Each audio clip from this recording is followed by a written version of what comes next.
Good evening, good afternoon, good morning. Welcome to another Light 'em Up Lounge.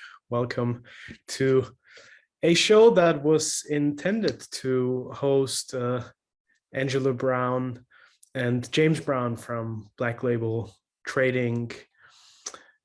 Unfortunately, I have to share the message with you that a severe thunderstorm and the terrible flooding has hit the area where Angela and James are. So in Nicaragua, they've experienced some major floods and issues with roofs that were destroyed, fallen leaves, and floodings that have not only affected the entire infrastructure and a lot of their operations, but also in particular their internet connection.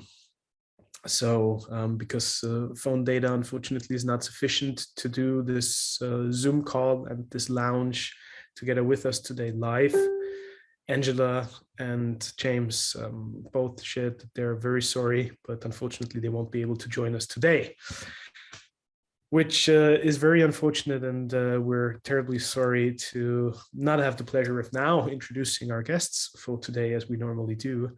But obviously, and of course, all our thoughts, our prayers are with the people down in Nicaragua, especially with the people close to the rivers that had to be evacuated.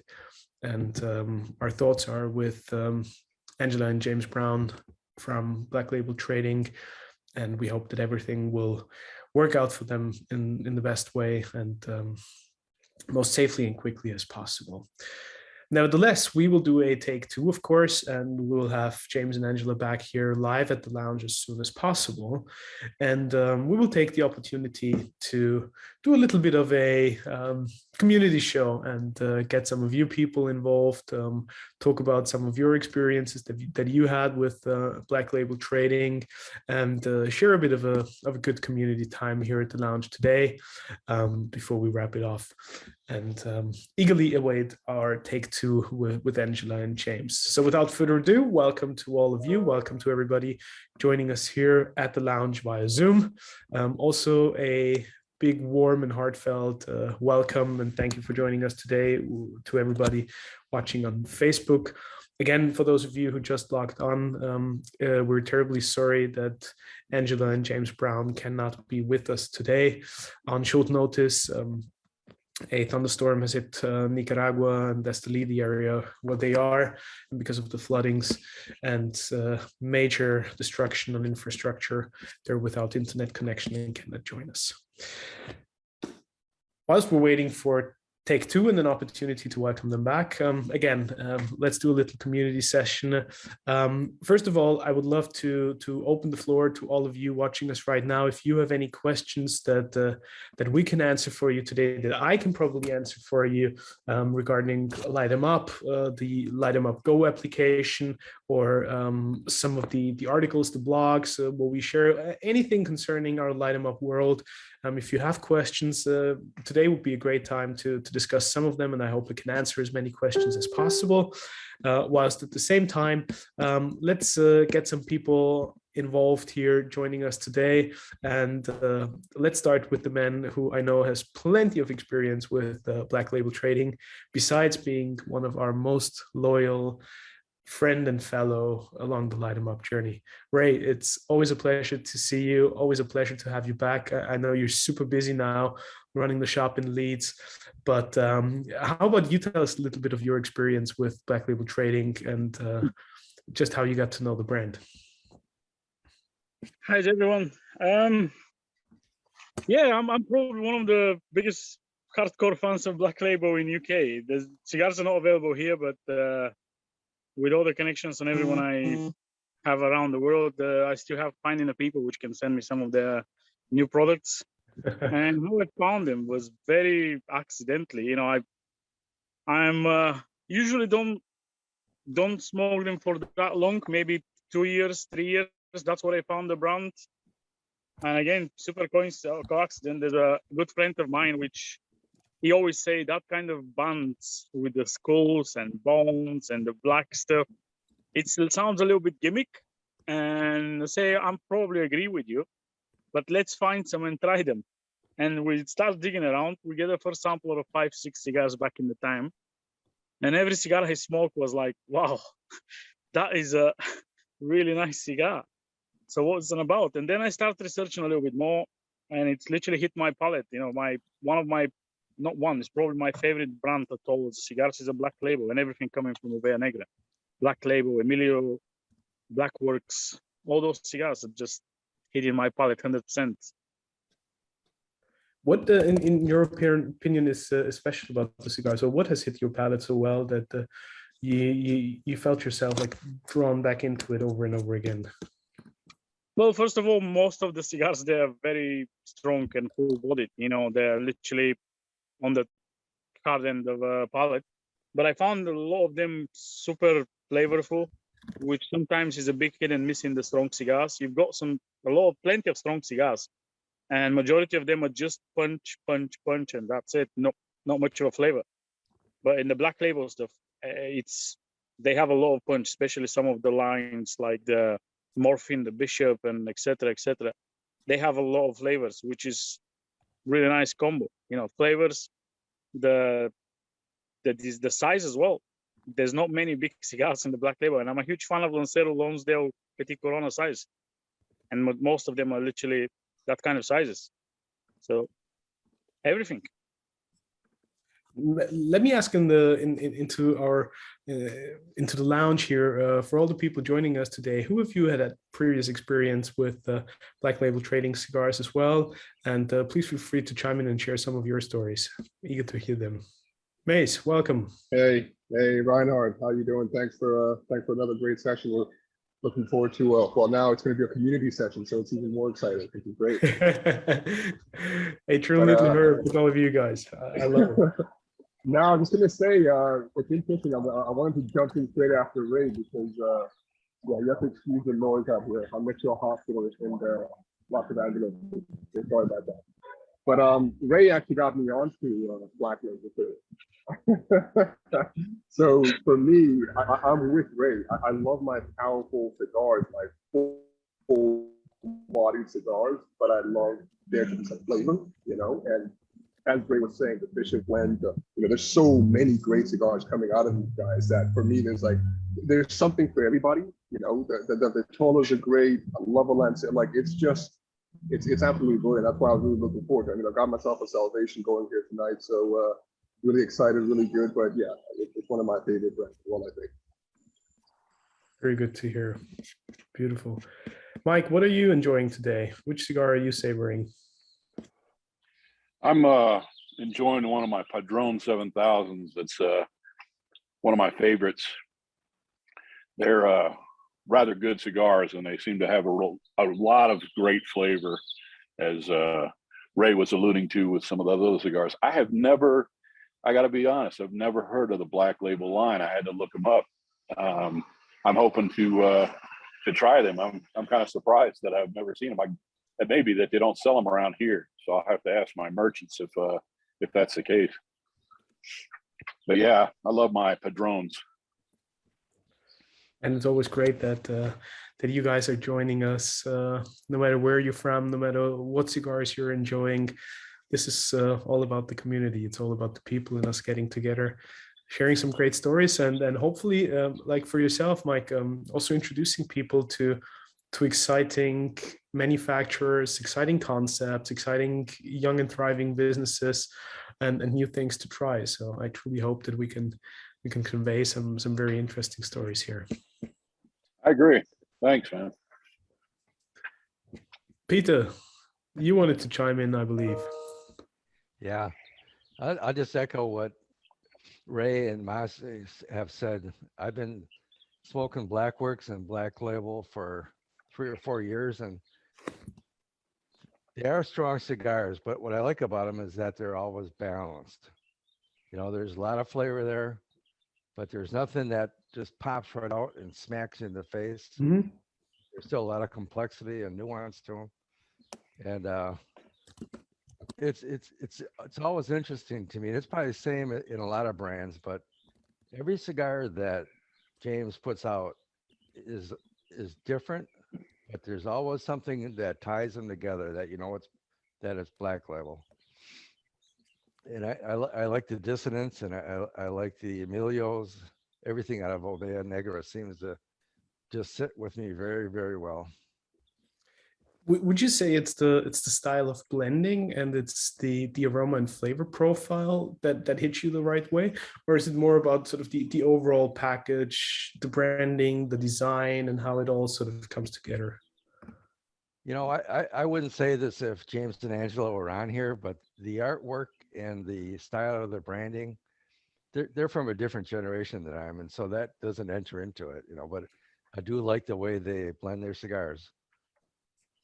Which is perfectly fine, right? And I believe it's a wonderful testament to, it's not always about the fluff and everything that goes around it, but ultimately for a true cigar lover like yourself, it's all about the experience. It's all about the enjoyment and the wonderful aromas and flavors that the cigar will convey. Exactly. Thank you. Very, very good to hear. Many thanks for chiming in. Peter, pleasure to have you with us. Yeah, pleasure to be here.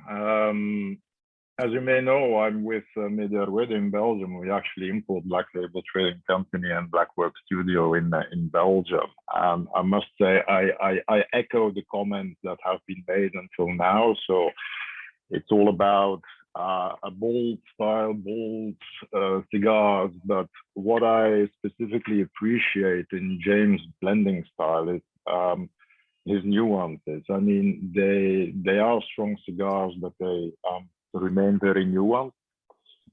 And apart from that, I mean, there's also the branding, which I think is very nice, and it really resonates with a certain public. I mean, what we see in the shops that we serve in Belgium is that the so-called younger smokers, if we want to call them that, and that's not age related, that's more a question of a mentality really to me. I consider myself to be a young smoker if I'm sitting here with my gray beard, you know. Yeah, it resonates with not with everyone, and that's okay. I think that's a deliberate choice. I'm not going to talk trying to convey James' thinking because that's not my place to do that. But I think it has its charm, and it's attracting a certain public. What I also like specifically is the creativity. So James always seems to be working on something new. I mean, I've had the pleasure of visiting them at Oveja Negra in Nicaragua, and to see the creative process and to be able to sample the tobaccos that he used, which I think are really all very high quality tobaccos. So it's really a question of quality over quantity. And then sit there and see how he's always thinking about the next thing. I know now PCA is just around the corner, and he's already announced 2 new cigars, I believe, and I know there's more coming. You know, it's very interesting. It makes it a bit difficult maybe sometimes for the public to really follow it, because in Europe we're not so much used to having new items being added all the time, being limited editions. There's not a craze where a certain limited edition is sold out in 2 or 3 days like we see in the United States. But it's certainly something very interesting to do, and it keeps it interesting. So yeah, I'm smoking a Green Hornet Lancero from the Hive, which was a very special project he did, and yeah, it's about. It's really for me. It all comes together with the blending process, the refined nuances in bold cigars, which is something difficult to achieve. I mean, it's not difficult to make a strong cigar, but it's difficult for me to make a bold cigar with nuances, and I think he does that very well. And then yeah, there's the artwork with the 4 brands that they have, which each has their own style, their own branding, with Black Label being more the rock and roll, and then Blackworks being more the urban style, and Dissident being more punk or new wave, call it what you want, and then you have Emilio, which is more the new wave style, so to speak, if you want to use musical terms. And yeah, it makes for to me at least, it makes for a very nice and interesting portfolio of cigars. And I must say, until now, I have never been disappointed with anything I smoked from them. So yeah, I think it's really a pity he isn't here to talk about it tonight. I contacted Angela before the show, and I know they're not in a good position, but yeah, it's I'm sure if James will be on the show next time, it will be a very interesting talk. Absolutely. I very much look forward to that. Actually, they just sent a picture. So unfortunately, this is what the situation currently looks like for them, and part of the reason why James and Angela cannot be here with us today. Again, for everybody joining us a bit later, James and Angela are out of internet connection because of severe thunderstorms and floodings that have hit Nicaragua. But we're waiting for a take two, and hopefully we'll have them back here as soon as possible. In the meantime, all our thoughts and our best wishes are with the people down there, and I hope they're all safe and can back to a normal life as soon as possible. Peter, one thing that I'm curious about, if I may ask you, not only about how you discovered Angela and James, and why you ultimately decided to bring their product to the European hemisphere, and why you thought it could have a place here, but then also you mentioned that equation of limited editions, constant supply, and the European market probably not following that same rhythm as the United States. How difficult is it, especially for you as an importer and distributor, but then also on the retail end, to balance that when you have a lot of highly restricted sort of limited editions, but at the same time you want to guarantee sort of a constant brand representation on the retail shelf? What I should mention, I think, is that I mean, if you follow social media, it's all about the limited editions and they create a hype. But I think their core lines are actually very good cigars and being offered at the correct price point. So what we see is that you have a core line in both Black Label Trading Company and Blackworks Studios that continues to have traction in the market and continues to sell. On the other hand, I'm not going to hide that it's a constant struggle. You know, retail space in Europe is severely limited compared to the United States. So coming out with some new limited edition every so many months, every 3 months or something, it is a bit of a struggle. We have some shops that are doing really well with them, and others who are doing a bit less well. I think it's also a question of how the retailer handles it with the public. You know, we see it and we present it as an opportunity to present something new, and it's going to be limited. It's a one-off. It's going to be here this year and it will not be there next year.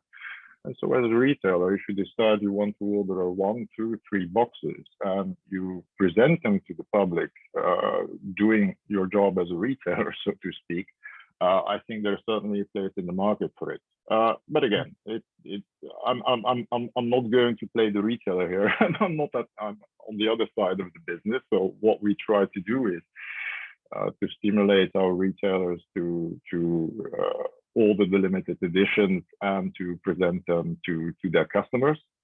And again, as I said, we have some highly successful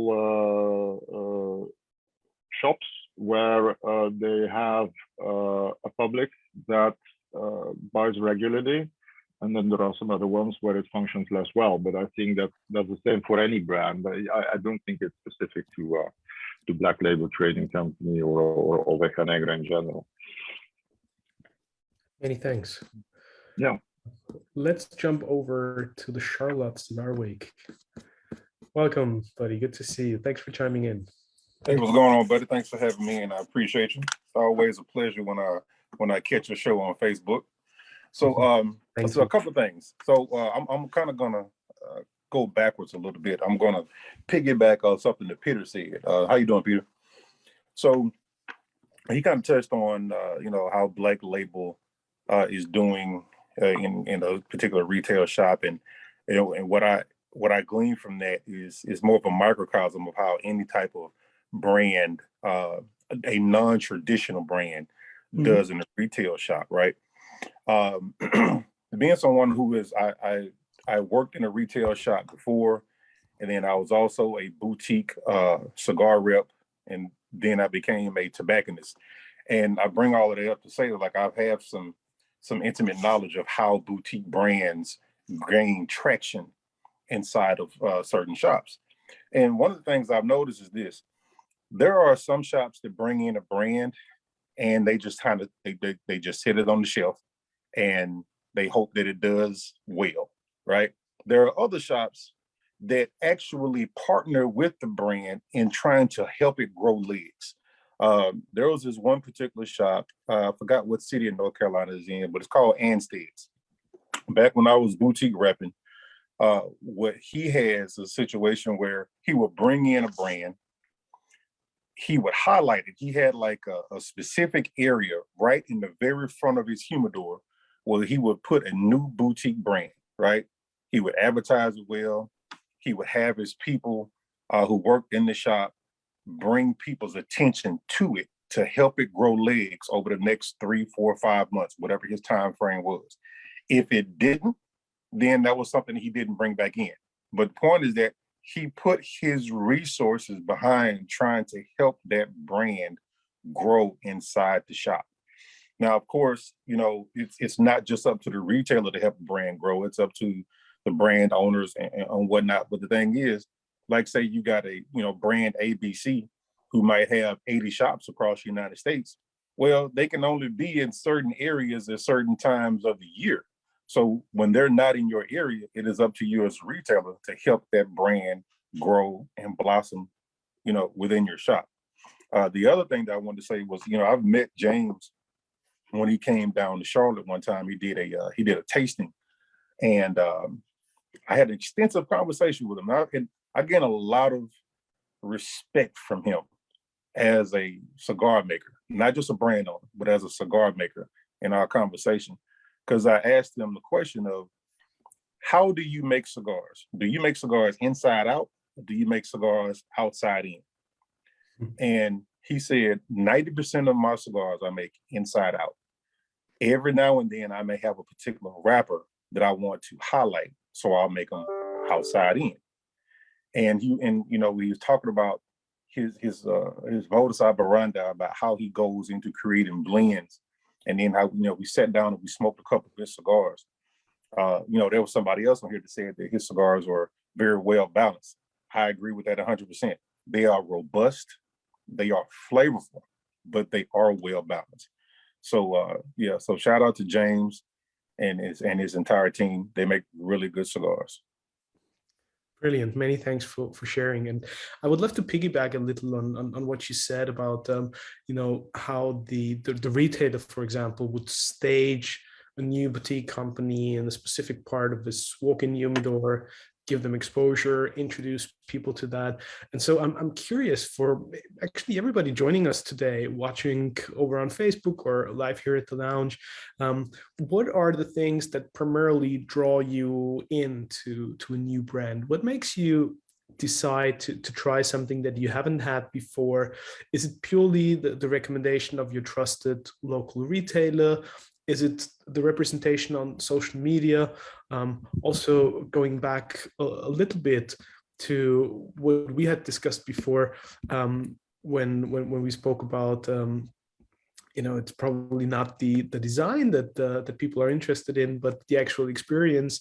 But you need to get to that point. You need to get to try the cigar and make a conscious decision to purchase that one particular stick and give it a try. So I'm curious, and I would love to hear your opinion. What is it that makes you try the cigar, and what draws you in? Before somebody else jumps in on that, let me address it first. So that's a two-part question in my head, right? Because there's the initial purchase, And then there's the return purchase. Follow up. There are a lot of brands that can get people to try a cigar one time, but the key is to try to get customers to put it in their rotation or at least come back to it every once in a while, right? And that's where a lot of companies lose. So the initial thing is what is it that makes a customer who's never had your cigar buy your cigar? And actually, you kind of hit on a little bit. I don't think it's one particular thing. I think it's a combination of things. Yes, it's the people in the lounge who direct your attention to it. The people who work in the lounge who direct your attention to it. It's also people in the lounge who are customers who may have had it before, who have palates that you trust, and say, "Hey, you know what? You need to try this cigar." That happens a lot, in my circles. I actually try more cigars based on what people who I smoke with say more than people who work in the lounge. But then you also have to look at price point.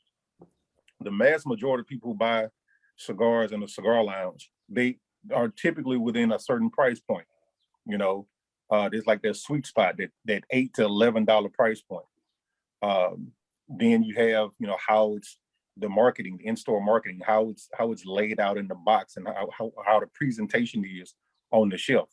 If you got some kind of ABC brand and it's on the shelf and it's at the bottom of the shelf and you got one box down there, they're probably going to be less apt to try it than if it's at eye level and you got 4 or 5 boxes of that brand with different Vitolas and different blends right there. Then they're like, okay, that's a fair representation. I'll be more apt to try that. So, that's my 2 cents. Perfect. Very good point. In regards to that, Mark had a question over on Facebook where he said that's a solid move for the retailer and the manufacturer. What do you do if the cigar doesn't move after 2 weeks or a month? And I believe you partly answered it before, where if you don't see the response that you're looking for, then you will just discontinue carrying that product or that specific line, correct? Oh, I'm sorry, I muted myself. Yes, that exactly. Got you. Many thanks. Great insights. Thanks for sharing. Mace, back to you. Hey, right on. Yeah, it's an interesting one, and you can see how the different markets work, because I noticed there are, the guys in the US are going to be talking about the lounges, and being able to try different cigars and the positioning and all of that, which is great. But of course, I'm talking about from the UK perspective, where lounges aren't prevalent, and for the majority that are around, they tend to stock Cubans. So from my side, I think it's that secondary market, and it's having retailers in the US where they have online samplers, and it's sort of, that's where for me it's not, there are cigar brands that I want, and I can go to certain people and reach out and say, I want that brand. If you see anything come up on the secondary market, let me know. But then actually for me, I think because I don't have a particular daily driver, I like trying new things. I want to try different cigars and just try as many as I can and fall in love with some, come back to them. But I think for me, what makes me try a brand is just the fact that I might have it on a sampler. I might get a recommendation from somebody, some of the guys who are on here, Dogan, Ray, and a few other people who sort of, for me, are sort of more experienced and seasoned smokers. They might recommend something. But yeah, the UK and the US, very different. I imagine Europe is very different as well, in that the lounges aren't as prevalent. We don't have that opportunity to walk in and just sort of almost like a kid in a candy store and just sort of pick out different cigars because they look great. We don't have that. It's just not possible. So for me, it's definitely that secondary market. It's a personal interest in trying different things. Because as you say, it's easy to try a cigar. It's a lot tougher to get me to come back. Because if it's crap, it's crap. I'm not coming back to that brand. But if I have a sampler and I actually really like it, I like the flavors, it's hitting those notes that I like, I'm then going to actually start looking after it. I'm going to go to people that I know and say, can you find this from there? Because we don't have it in the UK or in Europe. And that's kind of how I tend to go through it. Mace, going back on what Peter said earlier, that for him it's all about the tasting experience. He actually really doesn't care about the branding and all the fluff around it. What is it that makes you go back to a cigar when you had that initial try, but exactly what you just said, going back for the second time, third time, and then making it part of your daily rotation or your regular rotation? You know what? I think, and I've had this conversation with so many people about branding, about box design, about logos, and it's one of those things that's a nice to have, but for lack of a better way to put it, I just don't give a damn. Like it's one of those things where a lot of brands, you know what? I have respect for guys because they put money into their logos, into their branding. It's the whole product, right? So, you know, I'm not no slack in giving to these guys. Just for me, it doesn't matter. If you sent me 10 cigars with no bands, it's the flavor, it's that sensation, it's what do I take away from it? So generally for me, I never look at a cigar and think I don't like the branding. Like I've smoked so many cigars that just have simple bands, but they actually taste phenomenal. So for me, that whole packaging, you can give it to me in a black box with no bands and I'll be happy as long as it tastes good. Hey, can I chime in on that real quick? Because that was an interesting statement. Of course, chime in.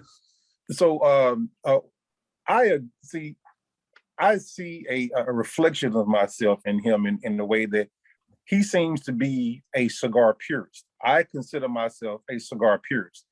I generally don't care, to his point about the box, the band, nothing. As long as one, it falls in a price range that I'm willing to pay for a cigar on a regular basis, which is for me, that sweet spot. And then two, it tastes good and is consistently good. Those are the only two things I really care about.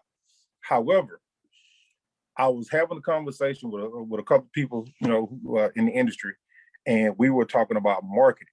And of course, you know, it's the old adage, like what happens without marketing? Nothing.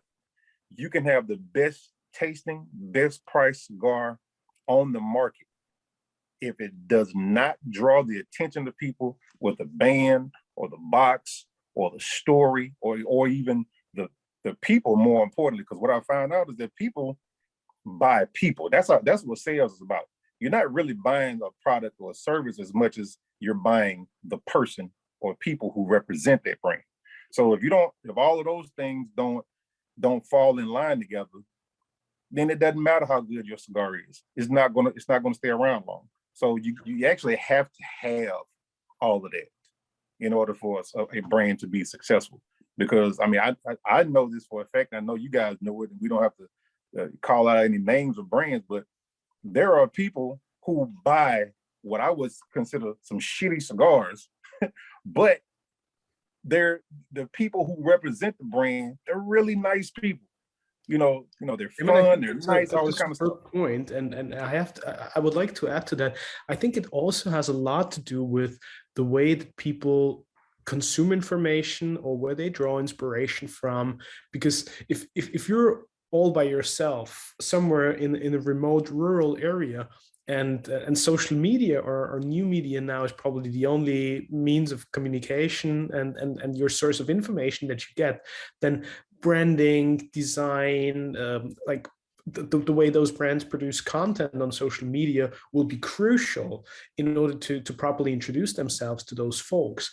Then you might have other ones who consume more traditional media or traditional cigar media, where it's probably about the written reviews or ratings in a cigar journal, or probably even still in Cigar Aficionado, right? And then you have other people like Mace, I know, who's all about the community and enjoying cigars with people around them. When you have your own lounge with your folks around, your smoking club, and it's those means of being introduced to a product anew because of your pals and peers. I think that changes the whole equation quite a lot, and depending on those factors, you will probably find yourself drawn more towards one brand or the other, depending on the way that they decide to communicate themselves. Brian, I see you nicking a lot, so I'm curious to hear your opinion on all this. Welcome. Yeah. Buddy. I was going to mention that actually too. Yeah, you're kind of saying what I was going to say, which I think a lot of decision making comes down to information and access to information and education. I mean, you have so many guests talking on here about like how to educate consumers. Consumers are so much more educated these days. And my journey was before this call, you know, maybe a little less than 2 years ago when I joined. If you asked me to name cigar brands, I probably could come up with like Romeo and Juliet, Monte Cristo, maybe Davidoff, Fuente, and like Ashton, maybe tops. And now I have a list, like an epic list of guests that have been on the show, and I just go through and I always want to try new things. So the trying new things comes from just, to me, access to information. And then I think, to me, the packaging matters. I think for a person with like not as good of a palate, I really do like the stories behind the brands and the packaging. And when it comes down to like, okay, I've tried a bunch of new things and I kind of want to pick my favorites. And I could never say that like, oh, I only smoke Hoya. I kind of go through each brand and I pick like maybe my favorite one of each. Like maybe this is my one favorite crowned heads, and this is my one, and then I go back and I'll order them again.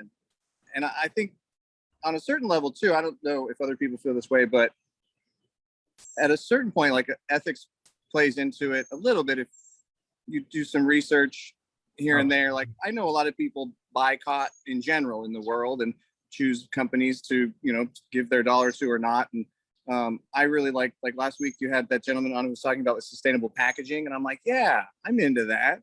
So that plays into it a little bit for me too. That's brilliant. Well, Brian, first of all, many thanks for sharing. I'm very grateful, and I'm blessed to hear that we can serve as a little bit of an inspiration or a companion along your cigar journey, which is greatly appreciated. I'm very curious about that, though. Have you ever had an experience where you felt like you saw the show, it was probably your first introduction to a brand, only thereafter you ordered the cigars and enjoyed them for the very first time? So did you have an experience where you felt like, spot on, this is exactly what I have expected because of the way that person X, Y, or Z have handled themselves, and you see it fully reflected through the actual smoking experience?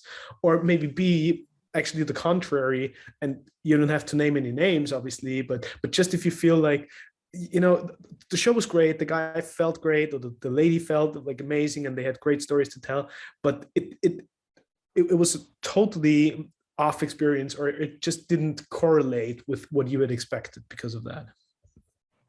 That's a really good question. I think pretty much almost close to 100% spot on every time. I think these people are really good at communicating who they are and what they're about.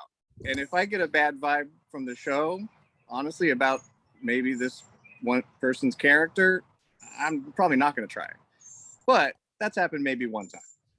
I mean, you have the best guests, and they really do make great products. And I mean, there's maybe been little details here and there about certain aspects of when it comes, maybe even packaging, or just a slight difference in quality from maybe the rest of them here or there. But yeah, for the most part, it's just been a really great learning experience. And yeah. And I hope that also very much speaks to the authenticity of the people in the cigar industry, the way they handle themselves, the way they convey their message, and hopefully also that we can sort of bring the best out of them whilst they're here on the show. Absolutely. Sterling, curious to hear your opinion. Welcome, buddy. Well, I was going to say that as far as when it comes to me, I look for the makeup of cigars, like the blends. And the reason why I say that is because you have more, not just old school blenders, but new school blenders that actually they're experimenting with all these different tobaccos. And with these different tobaccos that are coming out or that are being grown and you know, with hybrid crossbreeding and everything like that, it makes you want to try and see what can you come up with. What's going to be, you know, what flavor profile is certain cigars going to come, is it going to be made up of? You know, what sense is it going to hit? You know, is it going to hit on all gears, or is it going to miss something, or anything like that? Then you have some people like myself that I look at the blends first. I don't look at the tasting notes, but I also look at the blenders, because most of the time when you're dealing with like I like to call the mad scientist blenders, they're actually the younger blenders that are coming up in the industry. And I like to see where their headspace is when they're creating cigars, to see exactly, because you're going to basically, as a cigar smoker, you more than likely will follow them throughout their career, whether they move here, there, or wherever. But for me, it's usually the blends first. I look at the composition of the blends, and then I'll look at the blender and see, you know, what type of background they have. And that'll actually interest me in trying new cigars, is more than likely would be the blend. Very good to hear. Brilliant. Many thanks for sharing. May I just chime in for a second? I would just want to say this real quick. I want to say thank you to our illustrious host, but I want to say thank you to all of the guests who are here right now, because I've been waiting to say this for like a really long time, not just today, but some months. And this is like the perfect time to say it. Every single time I have joined via Facebook, or very few times I've been able to come on the live, I am absolutely impressed and also enamored by the number of people that we have who are really into cigars. It's not a fad to you. It's not, you know, it's not about what's popular right now. Like just listen to the brother right now, just sit there and talk about it. Like I stopped what I was doing to listen to everything he was saying, because it reached me on a different level. But that's so indicative of many of the people who are here, is that you genuinely love cigars and you love the culture. And I just want to say thank you to every last one of you for being that way. This is something that I actually like being part of. So thank you very much. And many thanks. It means a lot, and this is exactly why we're doing these, and why I so much appreciate all of you being here and being part of this wonderful community. All about the people, most certainly. Peter. Yeah, I wanted to get back for a second on the branding, and I think that there's one element that we missed, of course, and I totally agree with what has been said. I mean, first and foremost, what counts is the cigars must be good. I mean, you can have a fancy box, but if the cigar is not any good, you're not going to return to it. I mean, you'll try it once and then that's that.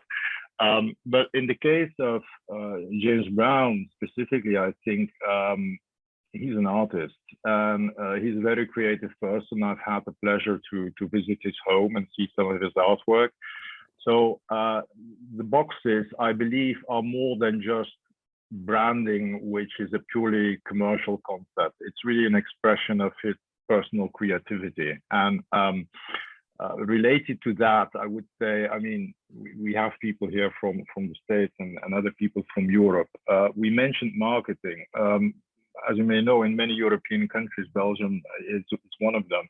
Any marketing or publicity or advertising is strictly prohibited. So the only thing that can speak to the public is where you find the box in the walk-in humidor, if it's front and center, that's one.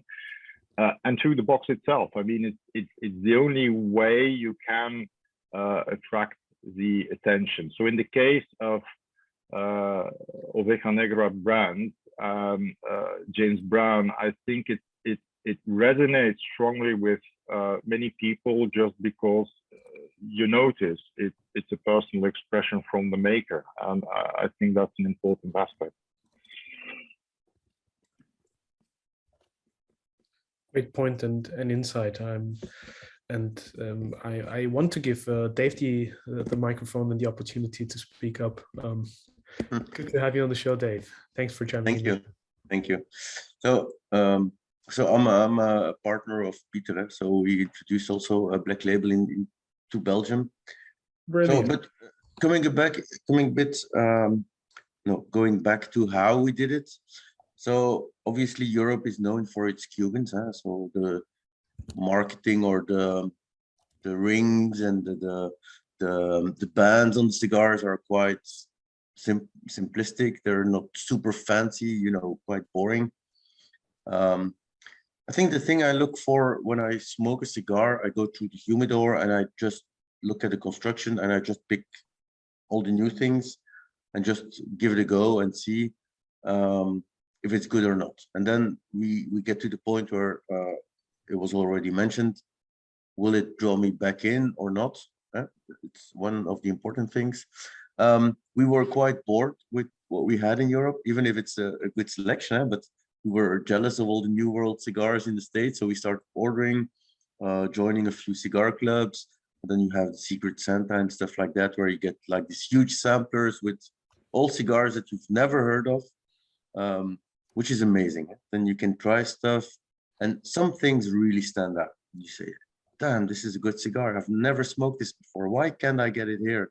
You start ordering online, then customs, start stealing your cigars, and then you create something that you can distribute them yourself. But the opportunity with all these cigars in the world that you can try, it's like food or beers or whatever. Just try something new, and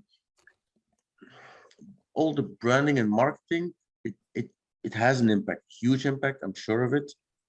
But the shitty cigar with huge marketing will still be a shitty cigar. I don't think it will really take off. Whereas a great cigar with poor marketing, if it's a really good cigar, I think it will go much slower, but in the end, it will still, get through, I think.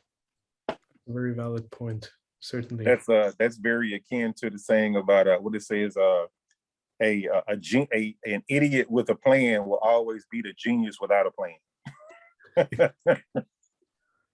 True story. Mace, what's your opinion on that?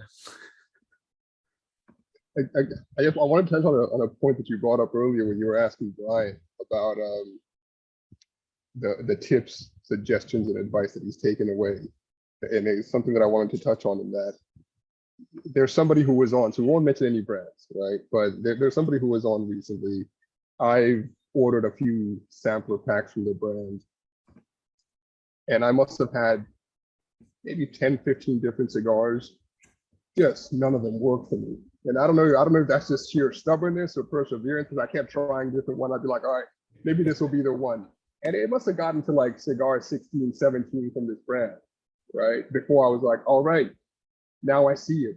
The flavors, the sweetness, things that I like that work for me.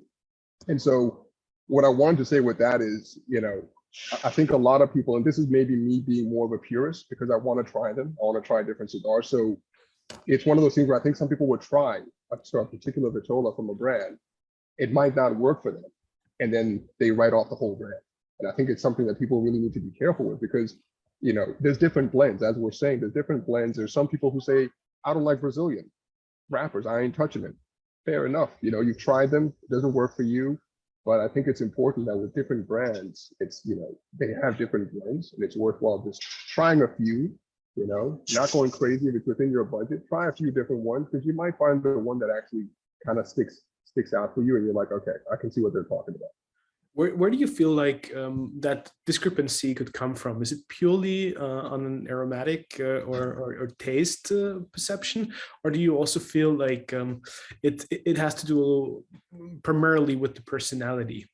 Or if I may sort of rephrase my point, another way of putting it is, do you ultimately think that the personality of XYZ master blender or brand owner automatically translates into the aromas and flavors and their style of blending, or do you sometimes feel that there is a discrepancy as well?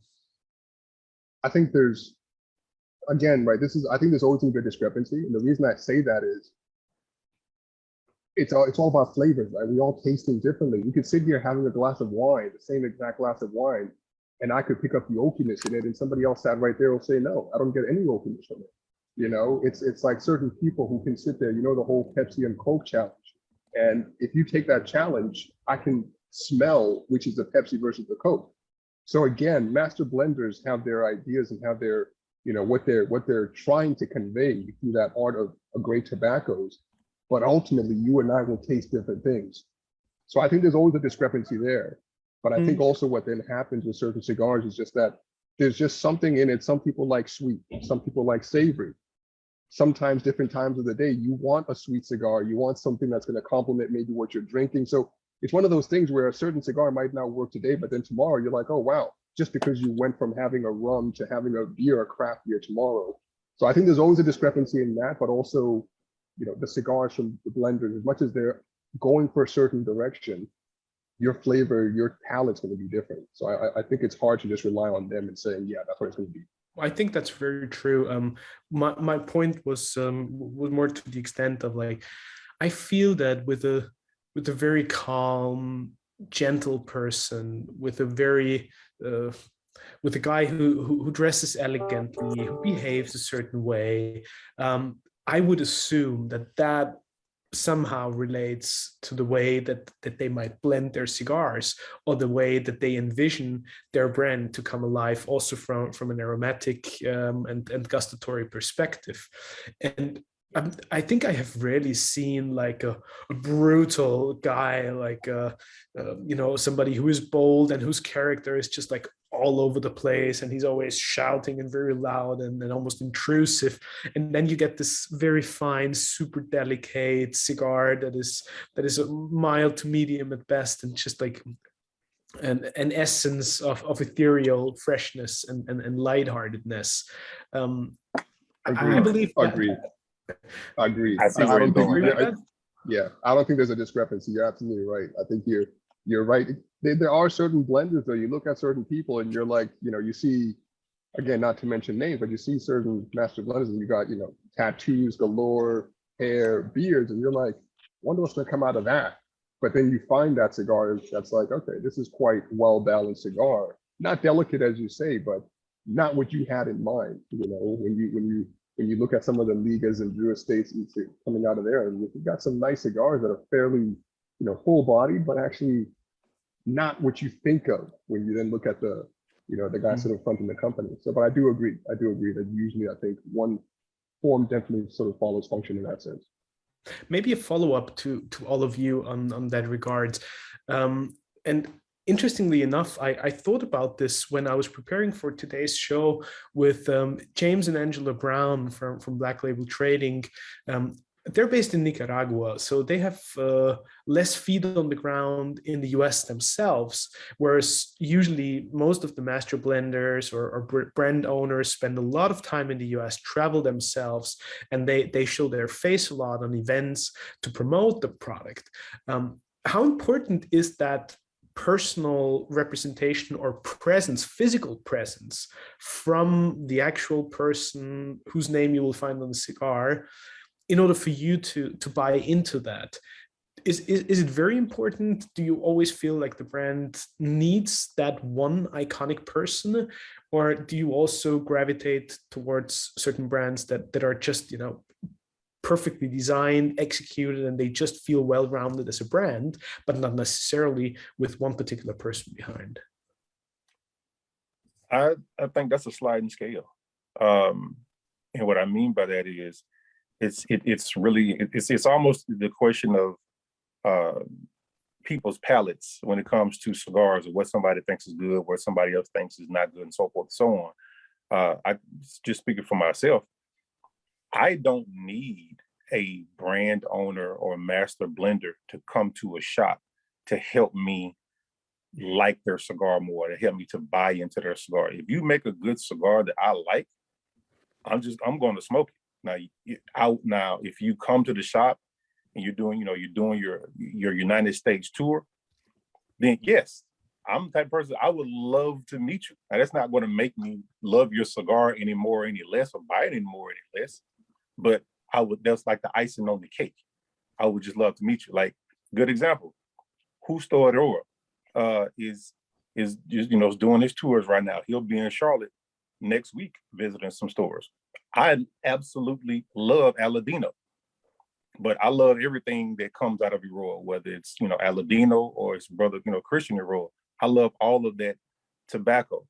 So, but him coming in, it makes me, it's more of a big thing for me because I like Justo as a person, but I'm still just going to buy his cigars just as much as I buy them, now.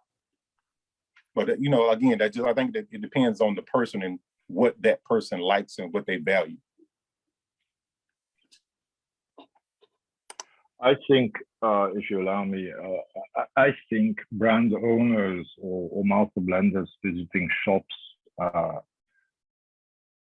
is something interesting. Depends on the person, of course, but there's this thing of cigars being something you enjoy on a very personal level. And so getting to meet the maker and hear the story behind the cigar, I think it is very interesting and can convince smokers to prefer one blend to another. I'll give you an example which is typical for Europe, but if you look at Didier Hugenau, his brands are hugely popular in Belgium and in Italy. And I think that's because his personal story resonates with many people. And regarding James, I think it's actually double. On the one hand, the people who represent him in the States do extensive traveling, and I think they fit well with the blend and the character. It's also true that James lives in Nicaragua, but he visits the US quite regularly. I think he's traveling at least 4 or 5 months a year in the United States. So he is present regularly, and there is an occasion to meet him. And I think that that certainly helps. It's going to help locally in a specific store where people are present. Of course, it's not going to help much on a national level, but those people who have had the occasion to meet the maker, I think they will go home with a story that they will remember, and it will probably also convince them next time they are in a cigar shop to choose that brand over another one. So I think it certainly helps. And then, if I may, regarding the comment you made of the cigar's characteristics being similar to the personality of the person in question, I don't think that necessarily translates well. And if you allow to give me one example, you have Steve Saka, who is very outspoken, who is very loud, but he has some very nuanced cigars, So it's not always if a person is, and I'm not saying Steve is, but if a person is brash, that the cigars he makes are going to be brash. So it's sometimes surprising. And I think the same goes for Oveja Negra. I mean, on the one hand, you have James with his style and his tattoos and his beard and then his quite outspoken presence. And on the other hand, he has some very nuanced cigars as well. So it's sometimes surprising when you meet people to see how they really are and how that translates into the cigars that they blend. Even though, Peter, I fully agree with what you said. Interestingly enough, though, I think that, as bold as some people might seem, that's probably something on the surface. But once you actually start scratching a little bit, totally agree. The actual personality on a deeper level, then you find out that behind all the brashness and the bravado, there's actually a very fine and delicate person. So it sort of probably proves my point nevertheless, right? Okay, I see what you're saying. I'm just what I'm trying to convey is don't look at the appearances and try to get the person. That I fully agree with. Don't judge a book by its cover. And in that context, I made the comment to meet the maker in a shop or in a lounge, because then you start to talk with the person and you get to know them better, and you see it's not just the appearances, but you see the person behind the facade, so to speak. I fully agree with that. Don't judge a book by its cover. Absolutely. Reinhard, I was just going to say, you had that question a little while ago in terms of looking at sort of the cigars and whether having the blender come in and stuff. I think it's different for different markets, I guess, but I think it really depends on the smoker as well, because I guess you've got those who've been smoking for a while, they want to try everything, and they're not influenced, as Charlotte Cigar Week was saying, they're not influenced by who it is. If they like it anyway. But I think it's one of those things where having people coming into the shop and doing these tours is probably great, especially for those who are starting out, because they also start understanding on a personal level, maybe what the thought is, what the intention is, and they get to know the person and they might introduce them.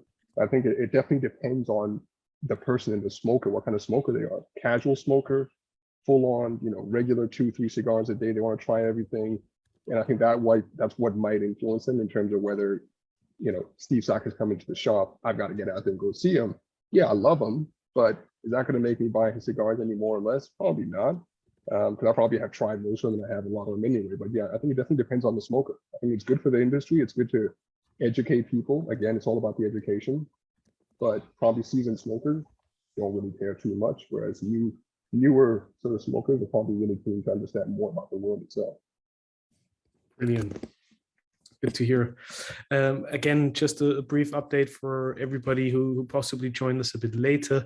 We were supposed to welcome Angela and James Brown today from Black Label Trading. Unfortunately, they cannot be with us because of storms and floods that have hit Nicaragua, and unfortunately they're without internet connection. So I'm delighted and very honored to host a community show with all our dear friends and the family and all of you guys here being regulars or joining us for probably the first time even here at the Light 'em Up Lounge. I hope you enjoyed today's session regardless, and I look forward to welcoming back Angela and James for take two super soon. Brian.